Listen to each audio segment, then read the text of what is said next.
महात्यागी बाबा गुरुदेव जिको प्रणाम परमात्माले परमपूज्य परमात्मा एक सेवकमंडळ पिंपरी नागपूरच्या वतीने रुद्रावतार भगवान बाबा हनुमानजी बहुउद्देशीय सेवक संस्था वाढीच्या अंतर्गत आज आपल्या 35 स्थळामध्ये ठरल्याप्रमाणे मासिक हवन कार्य नुकतेच पार पडले आहे। या हवन कार्यानिमित्त ही चर्चा बैठक सुरू आहे।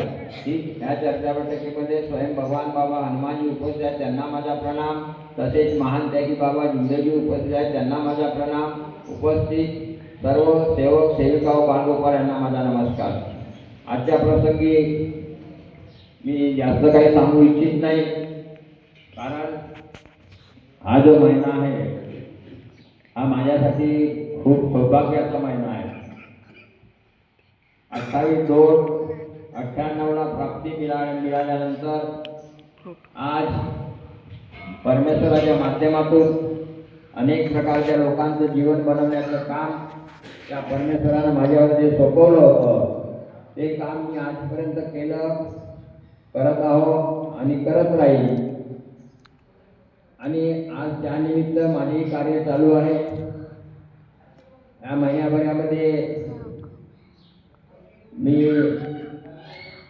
त्या भगवंताच्या त्यांनी जे जबाबदारी माझ्यावर दिली आणि माझ्यावर विश्वास टाकला, जी शक्ती, जे विचार, त्या विचाराला घेऊन पुढे मला ते विचार परमेश्वराकडून मिळत राहावे यासाठी माझे कार्य चालू आहे। आणि कार्य चालू असल्यामुळं मला इथं भवनातच मी सध्या थांबत आहो।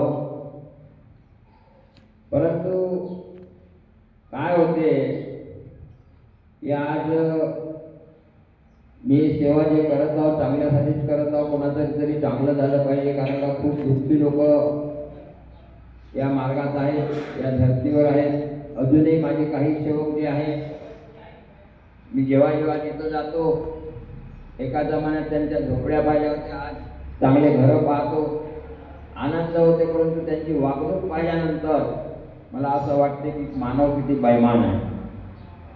आणि आज खूप सारे जे लोक आहेत, खूप लोकांचं भविष्य बनवण्याचं काम केलं आहे, खूप लोकांचं जीवन चांगलं झालं, त्यांचे मुलं बाळं सुखी राहावं ही सदैव माझी इच्छा राहते। परंतु एक दुःख असंही वाटते की आज लोक सुखी झाले, परंतु त्या परमेश्वराबद्दल जागृत नाहीत। आणि जागृत नसल्यामुळं आज अनेक लोकांवर संकट येत आहे। खूप संकटात इतके संकट येत आहेत, शेवटी मला असं वाटते की हे जर पूर्वीसारखेच राहिले असते तर बरं झालं असतं। कारण का आज माझ्यावर, कारण त्या दिवशी मी एका भुक्तीपुरीला गेलो, एका मुलीचं ॲक्सिडेंट झालं। काय होते, तो जो परिवार होता जवळजवळ 2004 मध्ये माझ्याकडे मार्गात आला होता।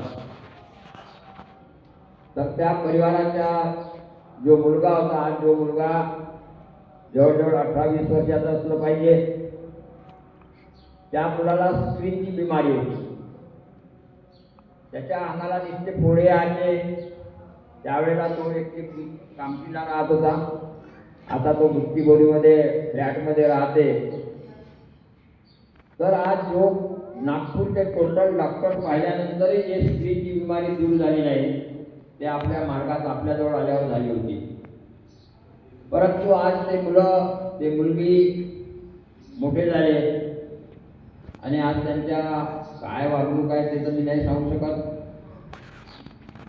आणि आज त्या मुलीवर इतकं प्रसंग आहे, तिचं ॲक्सिडेंट झाल्यानंतर मला फोन आलं होतं।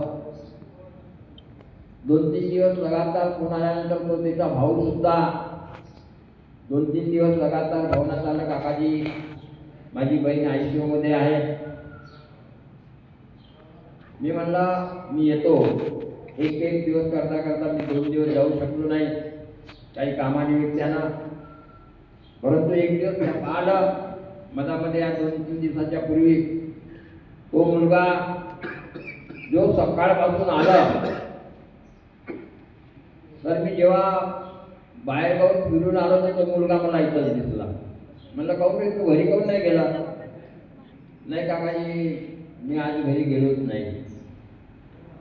तो इथंच भगवंताजवळ थांबला. मला जेवण वगैरे काही केलं नाही. शेवटी मी आल्यावर त्या सुनीताने म्हणले याने जेवण तर दे कम से कम. आज त्याच्यानंतर मी दुसऱ्या दिवशी त्या मुलीला जेव्हा पाहायला गेलो, तिच्या आयुष्यामधून सुट्टी तर झाली, परंतु तिच्या इतकं मार आहे तिच्या ह्या मांडीपासून तर ह्या डोक्यापर्यंत आणि तोंडापर्यंत एक कान सुद्धा फाटल्यासारखं झालं आणि ते बेभान होते. आज ते आयसीयूतून बाहेर निघाल्यावर मला जावं लागलं. मी त्या मुलीजवळ जेव्हा गेलो आणि तिला पाहिलं, ते बोलली, काकाजी म्हणे लगातार 3 दिवस माझ्याजवळ आले तुम्ही. बाबा हनुमानजी सोबत होते म्हणे आणि तुम्ही आले.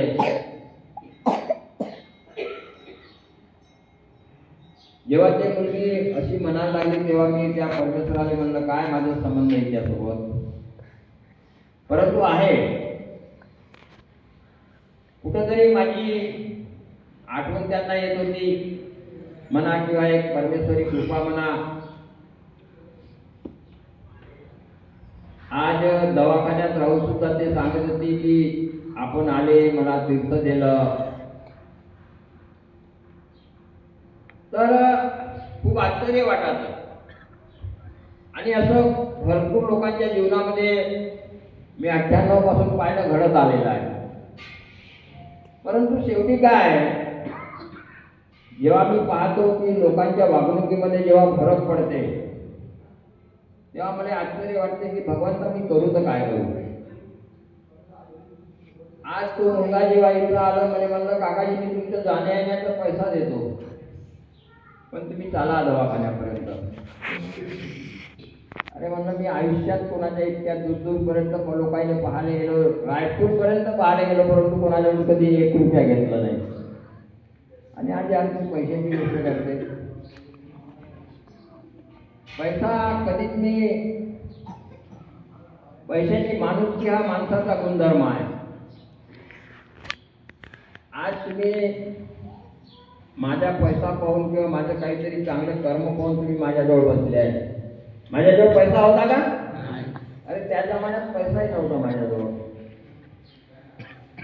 परंतु काय, तुम्ही जेव्हा जेव्हा मी पाहतो की तुमच्या वागणुकीमध्ये फरक पडते, तेव्हा मला असं वाटतं की याच्या समोर याच्या भविष्याचं काय होणार.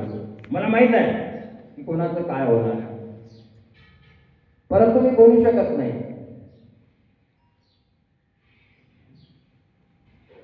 नाही तर या मार्गात येणारा जो व्यक्ती आहे कधी दुःखी आणि दारिद्र्य राहू शकत नाही.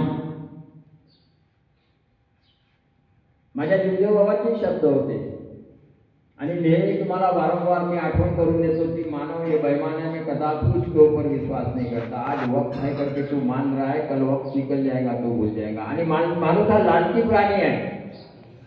नाही तर खरोखर इतकं त्या गुरुदेव बाबाच्या शब्दामध्ये इतकी किंमत आहे कि मेरा सेवक यदि मेरे भगवान के दिए हुए तत्व शब्द नियम से चलता है, चाहे वो नर हो या नारी हो, कोई भी देवी देवता से कम नहीं है और दुखी और दारिद्री नहीं रह सकता. परंतु काय, कुठेतरी लालच भरली आहे तुमच्यामध्ये, कुठेतरी मोहमाया भरली आहे तुमच्यामध्ये. आज आम्ही पाहतो, मी माझं स्वतःचं जीवन पाहतो, मी कधी मागं वळून पाहिल्यासारखं कधी प्रसंगच नाही आला आणि कधी मी आळसपणा नाही पाहिला. आणि सदैव म्हणाय कितीतरी लोक, चाहे परिवार असो की चाहे तुमच्यापासून म्हणा कितीतरी त्रास होते म्हणून, परंतु ते मी मनावर घेत नाही. कारण मनावर घेऊन काही अर्थच नाही आहे ना. कारण चाहे तो माझ्या परिवारासाठी असो की चाहे जनसेवेसाठी असो, त्या परमेश्वराला मागणी मीच केली होती. त्याच्यामुळं मला तुमच्यासोबत काहीच घेणं देणं नाही. माझं घेणं देणं आहे माझ्या भगवंतासोबत. आता मी काय करू काय नाही करू कधी कधी खूप मोठे प्रसंग माझ्याजवळ येते, कारण मला असं वाटत नव्हतं की तुम्ही लोक असे वागाल किंवा तुम्ही लोक माझ्यासोबत असं कराल. तुम्ही असं करावं या दृष्टिकोनातून मी तुमचं जीवन बनवण्याचं काम नाही केलं. परंतु जेव्हा जेव्हा प्रत्येक माणसाचे जे आचार विचार पाहतो तेव्हा मला इतका वाईट वाटते की तरी पण मी संबंध बनवून ठेवले आहे तुमच्यासोबत, कारण मी माझे कर्तव्य पूर्ण केले. सामर्थ्य कर्तव्य पूर्ण करायचं नाही करायचं हा तुमचा प्रश्न आहे, पण भगवंत मला म्हणू शकत नाही की तू आपली जबाबदारी पार पाडली नाही. कशा कशा प्रकारचे लोक आहे आणि एकदा नाही अनेकदा समजवूनही लोक समजू शकत नाही. आणि त्याच्यानंतर मी काय करू?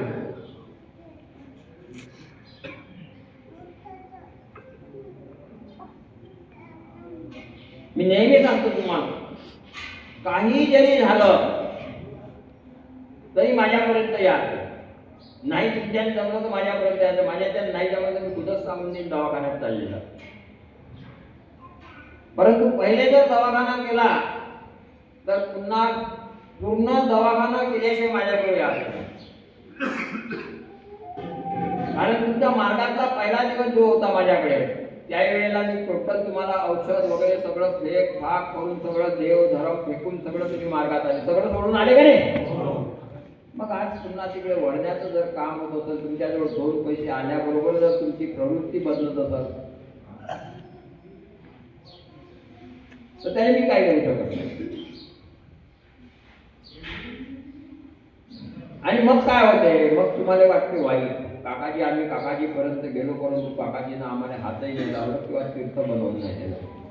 मी डबल काम करणार नाही, आजही सांगतो तुम्हाला. आजही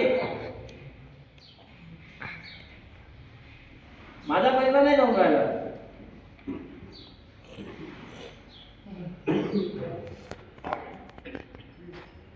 आज मी एका जमान्यात तुम्ही म्हणा मी म्हणा आपण वन भटकत होतो, एक पैशाने मोहताज होतो. आज आपल्याला काही पर्याय नव्हतं तेव्हाच आपण या मार्गात आलो का नाही? अरे आलो का नाही? कारण आपल्याला दुसरा पर्याय नव्हता, ना पैसा होता ना काही होतं.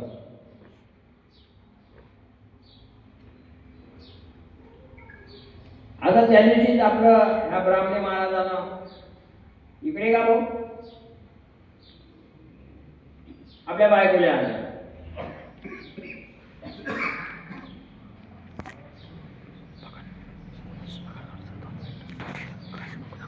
आता या 2-3 दिवसाच्या पहिले यानं बायकोला आणलं. एक जमाना होता, किती वर्ष झाले मार्गात? 18 वर्ष. किती वर्ष? 18. किती वर्ष? 18 वर्ष. 18 वर्षाच्या पहिले हा माणूस दारुड्या, याच्या अंगात दुष्ट शैतान जी आहे. 7-7, 8-8, 10-10 माणसं धरून ठेवायची आहे आणि परिस्थिती बिकट. अशा परिस्थितीत हे व्यक्ती माझ्याजवळ आले होते.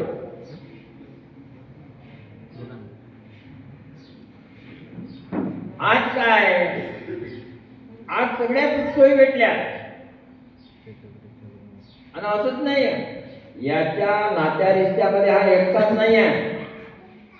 याच्या बहिणीपासून भावाईपासून सगळ्या कितीतरी लोक भूत सैतानाचे होते. आणि त्या जमान्यामध्ये 18 वर्षाच्या पहिले रात्री बेरात्री किती वाजता हे माझ्याकडे यायचे आणि त्यावेळेला बिना पैशानं मी यांची सेवा केली.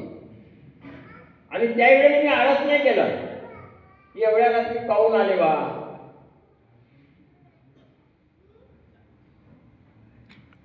परंतु आज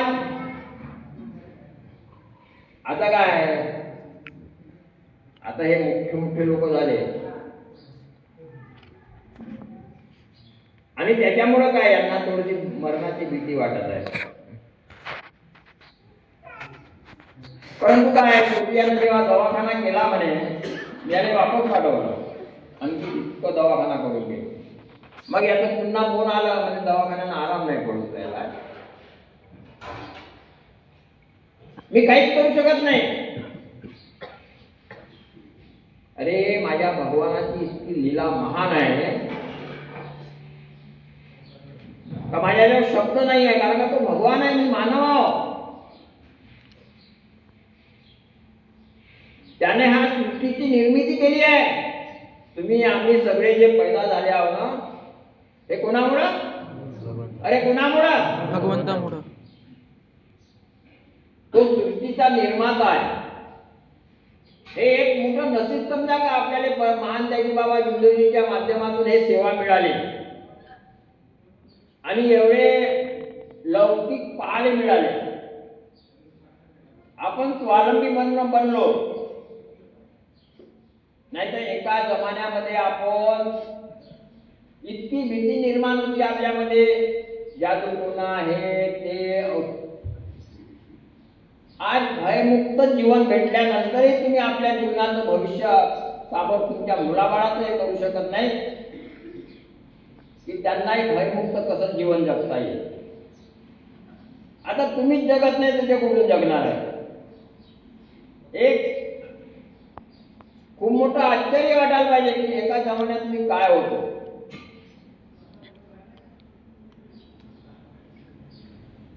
तुम्हाला त्या भगवंताविषयी काही वाटतच नाही. एक मजाक करून बसले तुम्ही लोक. आणि मजाक नाहीये, हा मार्ग म्हणजे मजाक नाहीये.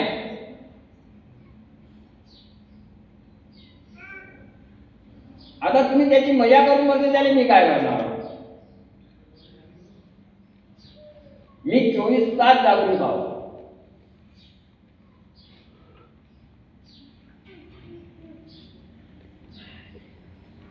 कारण त्याच्यामुळे माझं भविष्य बनलं आहे. आता तुमचा भविष्य तुम्ही किती धावाल ना, जिंदगीत तुम्ही आपलं नाव नाही कमवू शकत. आयुष्यात नाव कमासाठी मोह माया अहंकाराचा त्याग करावा लागते. सत्य मर्यादा प्रेमाचं आचरण करावं लागते.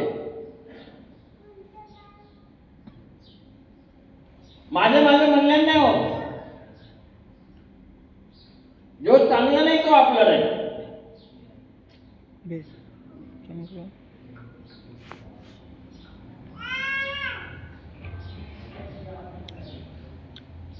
आणि त्याच्यामुळेच काय आम्हाला माहित आहे आमचे जुंदे बाबा काय होते, काय परिस्थिती येते, काय परिस्थिती आली, त्यांनी आपल्या आयुष्यामध्ये काय काय केलं. मी नाही आज की ते दिवस मी पाहतो.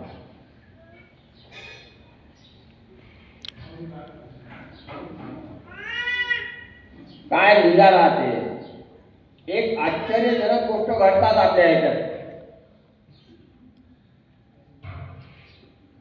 त्या मुलीनं जेव्हा म्हणलं काकाजी 3 दिवस माझ्याजवळ आले तुम्ही, असं म्हणल्याबरोबर त्या परमेश्वराची आठवण झाली. काय अवकाश आहे माझी. त्याच्या एक बेडवर पडलेल्या मुलीजवळ जातो मी. स्वप्नरूपी प्रत्यक्षात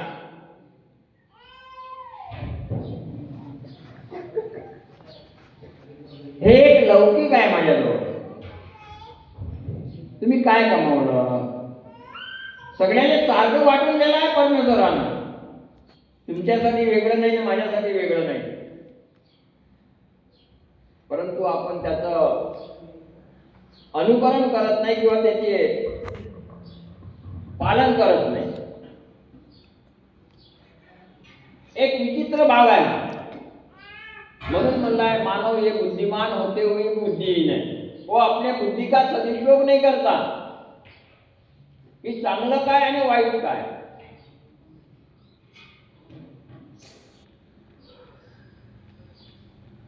कुठेतरी मोहमायामध्ये पडतो आपण.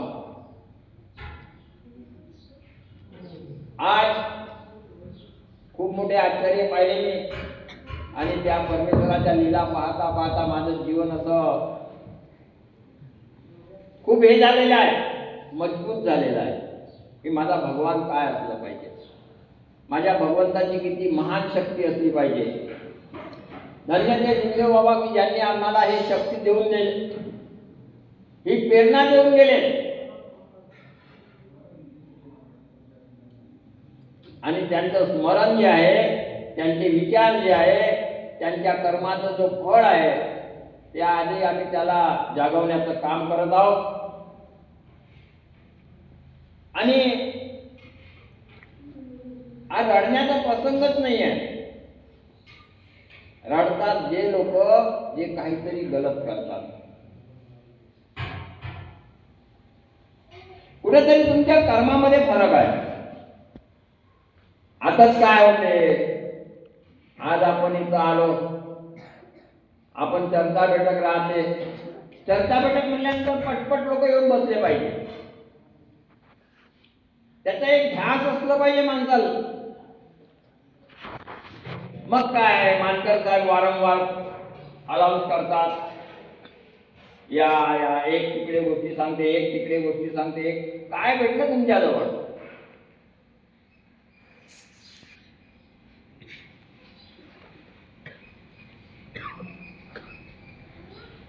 एक परमेश्वरी विचारामध्ये मग्न पाहिजे माणूस, की आपण इथं जे आलो ना, हे एक परमेश्वराचं स्थान आहे. काहीतरी परमेश्वराचे विचार आदान प्रदान करण्यासाठी आपण इथं जमा झालो आहोत. परंतु हे भावनाच नाही आपली.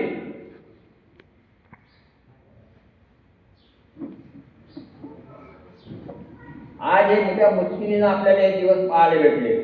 जेव्हा जेव्हा एखाद्या गोष्टीची आठवण होते, तेव्हा तेव्हा मला खूप हे वाटते की काय भगवान असलं पाहिजे ते. पण तुम्हाला त्याची जाणीव आहे का नाही मला नाही माहिती, परंतु मी जाणीव आहे.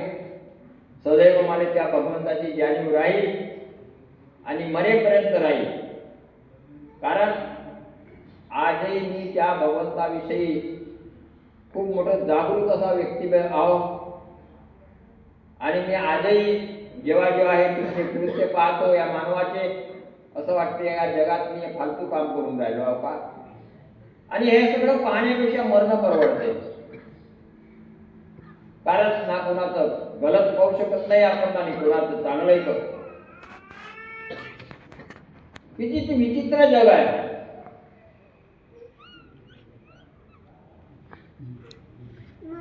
आणि म्हणून आज आम्ही जे तुमच्या जाग्यासाठी धावत होतो, करत होतो, हे आज हे आपली भावना कमी कमी होत चाललेली आहे.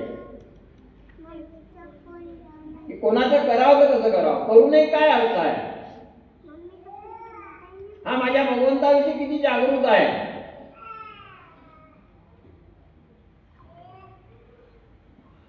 आणि मग काय होते, मी जर माझ्या तोंडातून काही निघालं ना, मग तुम्हाला वाटते की बळवीची शिवा देतात. आम्ही शिवा फालतू नाही देत. तुम्ही जेव्हा दुःखाच्या क्षणी माझ्याजवळ आले, मी तुम्हाला शिवा नाही दिल्या, तुम्हाला चांगलं करण्याचा पूर्ण मनातून प्रयत्न केला. आज शिवा देण्याचा प्रसंग तुम्ही आणून राहिले माझ्यावर. कारण मी नाही त्यात का पुन्हा तुमच्यावरचे दिवस आले पाहिजे. याची जबाबदारी तुम्ही जा, मी जबाबदार नाही.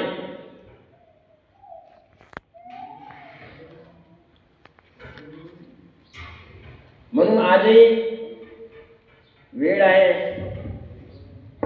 भगवंताच्या कार्याविषयी, कार्यक्रमाविषयी, त्याच्या सेवेविषयी जागृत राहा. नाही तर आमच्या गुरुदेव बाबांना जे म्हणलं आहे ते सत्य आहे. भगवान के घर में देर है, अंधेर नाही होणार. आणि मग जेव्हा पस्तावाची धन येईल ना, मग त्यावेळेला कोणी वाचवणारा भेटणार नाही. आणि मग पुन्हा तुमचे तेच दिवस पाहायला भेटतील, तुमच्या मुलाबाळावर तेच दिवस येतील. काय होईल काही सांगता येत नाही, कारण का तो परमेश्वर आहे. म्हणून हे पुन्हा आपल्यावर, आपल्या मुलाबाळांवर हे दिवस येऊ नये आणि त्यांचंही जीवन सुखी व्हावं. कम से कम आपले डोळे असेपर्यंत तरी त्यांचं जीवन सुखी राहायला पाहिजे. मेल्यानंतर काय होते म्हणणार नाही. एवढी भावना मनात ठेवून प्रत्येक आईनं असो वडिलांना असो हे जागृत राहायला पाहिजे की आमच्या मुलाबाळावर तो प्रसंग येऊ देऊ नका जो आपल्यावर होतो पहिले मार्गात यायच्या पहिले. म्हणून त्यांना जागृत करण्याचं काम हे तुम्ही केलं पाहिजे आणि करत नसाल तर त्याचे जबाबदार तुम्ही. एवढं बोलून मी माझे 2 शब्द समाप्त करतो आणि आजची चर्चा बैठक समाप्त झाले असे जाहीर करतो. आणि 28/2/2026 ला आपला प्राप्तीचा आव्हान कार्य आहे. सगळ्यांनी एकमेकाला जागवा आणि लवकरात लवकर आपली रॅली पण आहे आणि आपण सगळ्यांनी मोठ्या उत्साहानं त्या रॅलीमध्ये सहभाग करून आपण त्या कार्यक्रमाची शोभा वाढवाल ही इच्छा व्यक्त करून आजची माझे 2 शब्द इथं समाप्त करतो. आणि तीर्थप्रसाद घेतल्याशिवाय कोणी जाऊ नये असे मी सगळ्यांना विनंती करतो.